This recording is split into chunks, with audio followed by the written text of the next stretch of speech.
साथियों, वित्त वर्ष 2023-24 समाप्त हो रहा है, यानी फाइनेंशियल ईयर 2023-24 क्लोज हो रहा है। वहीं न्यू फाइनेंशियल ईयर यानी नया वित्त वर्ष 2024-25 प्रारंभ हो रहा है।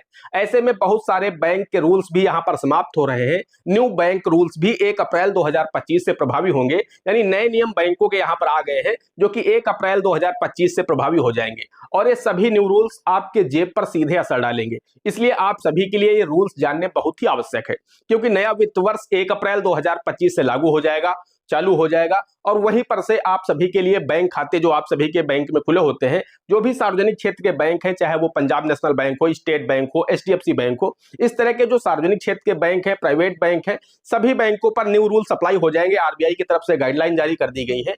कौन कौन से न्यू रूल्स हैं दोस्तों, हम आपको बताना चाहते हैं।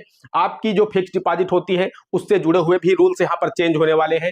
आप सभी को जो सेविंग अकाउंट यानी जो बचत खाते होते हैं उससे जुड़े हुए रूल्स भी यहाँ पर चेंज होने वाले हैं। साथ ही UPI, net banking, mobile banking, इनसे जुड़े हुए कई सारे रूल्स चेंज होने वाले हैं। सीनियर सिटीजन के लिए भी यहाँ पर रूल्स चेंज हो रहे हैं, नॉर्मल सिटीजन के लिए भी रूल्स चेंज हो रहे हैं। तो आइए इस वीडियो में आगे बढ़ते हैं कि समाप्त होते हुए फाइनेंशियल ईयर के साथ में कौन से न्यू रूल्स यहाँ पर चालू हो जाएंगे यानी क्लोज हो जाएंगे और कौन से न्यू रूल्स यहाँ पर लागू हो जाएंगे, उनकी विस्तार से जानकारी हम आपको इस वीडियो में देने वाले हैं। दोस्तों, वीडियो पसंद आ जाए तो वीडियो को एक लाइक कर देना। चैनल पर नए हैं, पहली बार आए हैं, इसी तरह के वीडियो आगे भी देखना चाहते हैं तो हमारे इस channel A to Z banking information को सब्सक्राइब करके साथ में बेल आइकन को जरूर प्रेस कर लीजिएगा, ताकि जैसे हम इस तरह का कोई भी दूसरा वीडियो अपलोड करें तो उसका नोटिफिकेशन आपको सबसे पहले मिले। चलिए शुरू कर लेते हैं। दोस्तों, सबसे पहले हम बात कर लेते हैं सेविंग अकाउंट के रूल्स की कि आखिर सेविंग अकाउंट में 1 अप्रैल 2025 से कौन से न्यू रूल्स अप्लाई हो जाएंगे।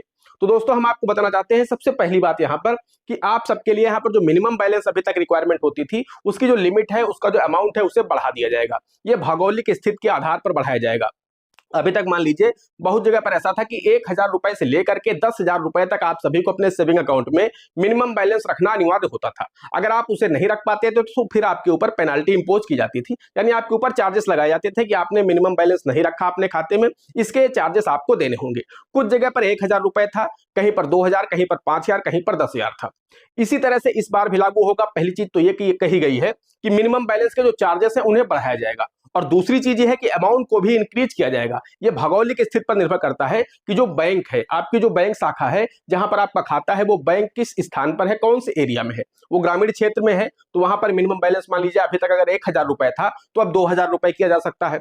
उसके साथ ही साथ जो अर्ध शहरी है, शहरी है, मेट्रो सिटी है, इस तरह से आप सभी को पता है कि 1,000 रुपए, 2,000 रुपए, 5,000 रुपए और 10,000 रुपए तक आप सभी को सरकारी बैंकों में या प्राइवेट बैंकों में मिनिमम बैलेंस रखना अनिवार्य होता था। अगर उसे आप नहीं रख पाते थे, एवरेज पूरा नहीं कर पाते थे, तो फिर आपके ऊपर चार्जेस लगाए जाते थे। लेकिन अब इस अमाउंट को भी बढ़ाया जाएगा। हो सकता है अभी तक जो मिनिमम बैलेंस 1,000 रुपए था इसे बढ़ा करके 2,000 कर दिया जाए।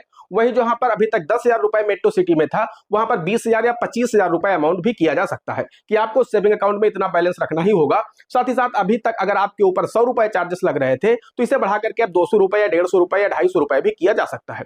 तो कुल मिलाकर के दोस्तों, मिनिमम बैलेंस की यहाँ पर लिमिट भी बढ़ाई जाएगी, जो अमाउंट है उसे भी इंक्रीज किया जाएगा और जो चार्जेस अभी तक आप सभी के ऊपर लगते थे वो भी यहाँ पर बढ़ाए जाएंगे। अब हम बात कर लेते हैं दोस्तों दूसरे पॉइंट की कि दूसरा कौन सा रूल्स 1 अप्रैल से चेंज होने वाला है। तो दोस्तों, आप सभी को पता है जो अभी अभी फरवरी में बजट पेश किया गया वित्त मंत्री निर्मला सीतारमण जी के द्वारा, उनके द्वारा अनाउंस किया गया है कि अभी तक आप सभी को 40,000 रुपए अगर आप एफडी पर से ब्याज कमा लेते थे एक वित्त वर्ष में, यानी आप जो एफडी कराते हैं बैंकों में, अगर एक वित्त वर्ष के अंदर आपने सभी एफडी से मिलाकर के, आरडी से मिलाकर के अगर आपने 40,000 रुपए इंटरेस्ट कमा लेते थे, उससे ज्यादा इंटरेस्ट हो जाता था तो फिर आपको 10% टीडीएस देना होता था। अगर आप चाहते थे कि मेरा टैक्स ना कटे, मेरा टीडीएस ना कटे, तो आप फॉर्म 15G 15H जाकर के बैंक में देते थे। लेकिन दोस्तों, यहां पर हम आपको बताना चाहते हैं कि इस बार इस लिमिट को बढ़ा दिया गया है। सीनियर सिटीजन के लिए यह लिमिट 1 लाख रुपए कर दी गई है, वहीं नॉर्मल सिटीजन के लिए यह लिमिट बढ़ा करके 50,000 रुपए कर दी गई है। तो अगर आप एक सीनियर सिटीजन है, आपकी एफडी बैंक में चल रही है, तो अब अगर आप 1 लाख रुपए तक का भी ब्याज कमा लेते हैं एक वित्त वर्ष के अंदर, तो भी आपको 15G 15H देने की आवश्यकता नहीं है, क्योंकि दोस्तों यहां पर आपको 1 लाख रुपए तक छूट दे दी गई है। वहीं नॉर्मल सिटीजन के लिए भी छूट दी गई है कि जो लिमिट 40,000 रुपए थी उसे बढ़ा करके 50,000 रुपए कर दिया गया है। तो अब आप अगर 50,000 रुपए तक भी इंटरेस्ट कमाते हैं एफडी आरडी से, तो उस पर आपको फॉर्म 15G 15H देने की आवश्यकता नहीं, आपका टीडीएस डिडक्ट नहीं होगा। अब उसके ज्यादा अगर आप कमाते हैं तो फिर आप फॉर्म 15G फॉर्म 15H दे सकते हैं ताकि आपका टीडीएस 10% ना काटा जाए। तो ये दूसरा रूल्स है जो कि 1 अप्रैल 2025 से प्रभावी हो जाएगा। और आपका टीडीएस इतने अमाउंट तक नहीं कटेगा। अब बात कर लेते हैं हम दोस्तों तीसरे रूल्स की कि तीसरा कौन सा रूल चेंज किया जा रहा है। तो दोस्तों हम आपको बताना चाहते हैं जो तीसरा रूल्स है वो ये है कि यहाँ पर अभी तक आपको जो एटीएम से जुड़ा हुआ है रूल्स है कि आप जो एटीएम से ट्रांजेक्शन करते हैं, एटीएम से जो पैसे विड्रॉल करते हैं, उसमें दोस्तों यहाँ पर शुल्क भी बढ़ाया जाएगा और इसके साथ ही साथ जो फ्री ट्रांजेक्शन की संख्या है उसे भी कम किया जाएगा। जी हाँ दोस्तों, मान लीजिए अभी तक अगर आपको किसी अदर एटीएम में आपको 3 से 5 ट्रांजेक्शन फ्री मिलते थे तो उसकी संख्या भी घटाई जाएगी। ऐसा बोला जा रहा है, ऐसा बताया जा रहा है कि अब उसकी संख्या को भी घटाया जाएगा और यहाँ पर जो शुल्क है अभी तक, मान लीजिए अभी तक अगर आपसे 10 रुपए लिए जाते थे तो अब आपसे 20 से 25 रुपए वसूले जाएंगे, यानी इसकी संख्या को भी घटाया जाएगा। और दोस्तों कई सारे बदलाव होंगे 1 अप्रैल 2025 से आपके एटीएम से जो जुड़े हुए नियम हैं, जब आप उससे लेन देन करेंगे तो उसमें आपको कई सारे जो चार्जेस हैं वो देने पड़ेंगे आपको। मतलब कुल मिलाकर के यहाँ पर कहा गया है कि जो वो लिमिट है वो भी घटाई जा सकती है और इनकी जो जैसे कि ट्रांजैक्शन संख्या है जो आपको फ्री में दिए जाते थे, 5 ट्रांजैक्शन फ्री कर सकते हैं किसी अदर बैंक में जाकर के, तो उसकी संख्या को घटा करके 3 किया जा सकता है, 2 किया जा सकता है। और अभी तक शुल्क अगर आपसे 2 रुपए या 10 रुपए या 15 रुपए लिया जा रहा था तो उसे बढ़ा करके 20 रुपए, 25 रुपए, 40 रुपए भी किया जा सकता है। तो ये भी एक नया रूल्स है जो कि एड हो जाएगा, 1 अप्रैल 2025 से लागू हो जाएगा आप सभी के सेविंग अकाउंट पे। अब दोस्तों हम बात कर लेते हैं चौथे पॉइंट की। दोस्तों चौथा रूल ये है कि ब्याज दरों में बदलाव किया जाएगा। ऐसा बताया जा रहा है कि जो सेविंग अकाउंट होता है यानी जो बचत खाता होता है उसमें जो अमाउंट शेष रह जाएगा यानी जो बकाया राशि होगी उसके आधार पर अलग अलग प्रतिशत में ब्याज लगाया जाएगा। साथ ही यहाँ पर यह भी बताया गया है कि लॉन्ग टर्म इन्वेस्टमेंट के लिए भी यहाँ पर इसे और आकर्षक बनाया जाएगा, यानी जो एफडी वगैरह होंगी, जो लॉन्ग टर्म के लिए लोग एफडी करेंगे, जैसे कि मान लीजिए किसी ने 10 वर्ष के लिए एफडी किया है, उसकी ब्याज दरों में यहाँ पर अच्छा खासा ब्याज दिया जाएगा। उसकी ओर लोगों को आकर्षित किया जाएगा कि लोग लॉन्ग टर्म में इन्वेस्टमेंट करें, यानी लोग लंबे समय के लिए अपनी एफडी बैंक में कराएं तो उन्हें अच्छा खासा यहाँ पर ब्याज दिया जाएगा। तो इस तरह का भी परिवर्तन यहाँ पर किया जाएगा। अब हम बात कर लेते हैं 5वें पॉइंट की, जो कि 5वां रूल्स है। दोस्तों 5वां रूल्स ये है जो कि एनपीसीआई की तरफ से किया गया है।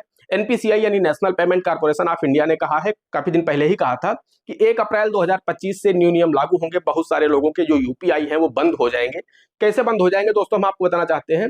एनपीसीआई ने कहा है, सभी बैंकों को निर्देश जारी किया है, सभी जो भी प्लेटफॉर्म है, गूगल पे, फोन पे, पेटीएम आदि को भी निर्देश जारी किया है कि जो लंबे समय से मोबाइल नंबर इनएक्टिव पड़े हुए हैं उनको यहाँ पर बैंक अकाउंट से हटाया जाए, उनमें यूपीआई एक्सेस नहीं होना चाहिए। तो यहाँ पर देखा जाएगा, चूंकि इसको लेकर के एनपीसीआई बहुत जा सकता है। एनपीसीआई का मानना है कि लोग इस तरह से फ्रॉड कर सकते हैं, क्योंकि जो टेलीकॉम कंपनियां हैं वो 90 दिन तक जब किसी भी सिम में कोई भी रिचार्ज नहीं होता है तो किसी दूसरे को इशू कर देती है। ऐसे में वो दूसरा व्यक्ति उस अकाउंट को एक्सेस कर सकता है और यूपीआई का इस्तेमाल करके फ्रॉड कर सकता है। तो एनपीसीआई ने बैंकों से कहा है कि फिल्टर लगाइए और अपने बैंक में देखिए कि कौन से ऐसे मोबाइल नंबर है जो कि बैंकों से जुड़े हुए हैं और लंबे समय से इनएक्टिव पड़े हुए हैं, एक्टिव नहीं है वो मोबाइल नंबर। अगर वो लोग 31 मार्च 2025 तक अपने मोबाइल नंबर में रिचार्ज करवा करके उसे एक्टिव करा लेते हैं तो उनका जो मोबाइल नंबर है वो बैंक अकाउंट से जुड़ा रहेगा। अदरवाइज आपका जो बैंक अकाउंट है वो आपके मोबाइल नंबर को अनलिंक कर देगा, यानी आपका जो मोबाइल नंबर आपके बैंक खाते में लिंक है लेकिन लंबे समय से उसमें रिचार्ज नहीं है तो उसे अनलिंक कर दिया जाएगा। अब आपको फिर से अपना या तो नया मोबाइल नंबर जाकर के बैंक में अपडेट कराना होगा या फिर उसी नंबर को 31 मार्च 2025 से पहले पहले आपको रिचार्ज करा करके एक्टिव करा लेना है, ताकि एनपीसीआई की तरफ से जो गाइडलाइन जारी की गई है उनका पालन बैंक कर सके और आपके मोबाइल नंबर को अनलिंक ना करे। आपका मोबाइल नंबर लिंक बना रहे तो इसके लिए जरूरी है कि आप अपने मोबाइल नंबर को रिचार्ज करवा लें ताकि आपकी सेवाएं बाधित न हो। अदरवाइज आपका यूपीआई भी एक्सेस बंद हो जाएगा। आपको मोबाइल पर जो एसएमएस प्राप्त होते हैं बैंक की तरफ से विड्रॉल करने के, डिपॉजिट करने के, तो ये सभी सेवाएं आपकी बंद हो जाएंगी अगर आपका मोबाइल लंबे समय से रिचार्ज नहीं है। साथियों अब बात कर लेते हैं छठे और लास्ट रूल्स की। दोस्तों यह आप लोगों के लिए जो यूपीआई है, मोबाइल बैंकिंग है, इंटरनेट बैंकिंग है, इससे जुड़ा हुआ है।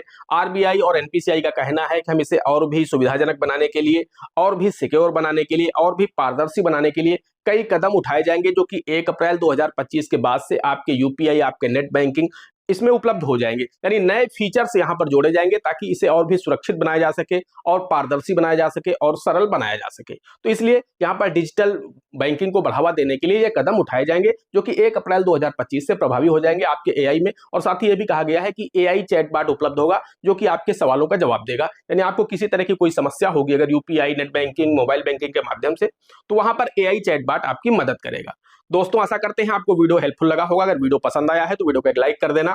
चैनल पर नए हैं, पहली बार आए हैं, इसी तरह के वीडियो आगे भी देखना चाहते हैं तो हमारे इस channel A to Z banking information को सब्सक्राइब करके साथ में बेल आइकन को जरूर प्रेस कर लीजिएगा, ताकि जैसे हम इस तरह का कोई भी दूसरा वीडियो अपलोड करें तो उसका नोटिफिकेशन आपको सबसे पहले मिले। दोस्तों आज के वीडियो में इतना ही, मिलते हैं अगले वीडियो में किसी अगले इंटरेस्टिंग टॉपिक के साथ। तब तक के लिए जय हिंद, जय भारत।